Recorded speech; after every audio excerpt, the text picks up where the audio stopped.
Hello বন্ধুরা, আশা করি সকলে ভালো আছেন। তো বরাবরের মতো আজকেও আমি নিয়ে আসলাম কমেন্টের রিপ্লে।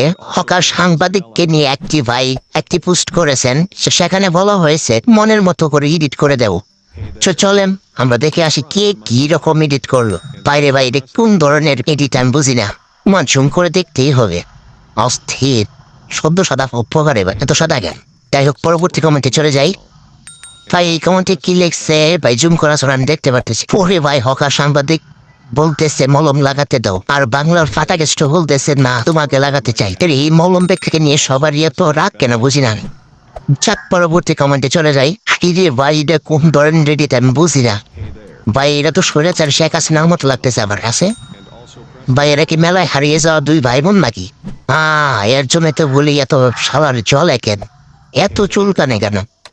ভাই এটা আমার বিশাল জুম করে দেখতে হবে, না হলে মজা নাই। ওরে আছে ভাই, আমার কাছে পুরো শেখ হাসিনা মতো লাগে।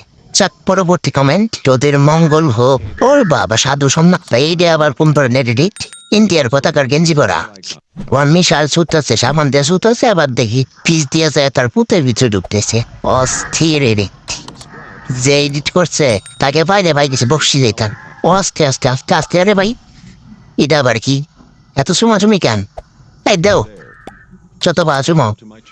মাই লজ্জা পাইছে নাকি বুঝতেছি না।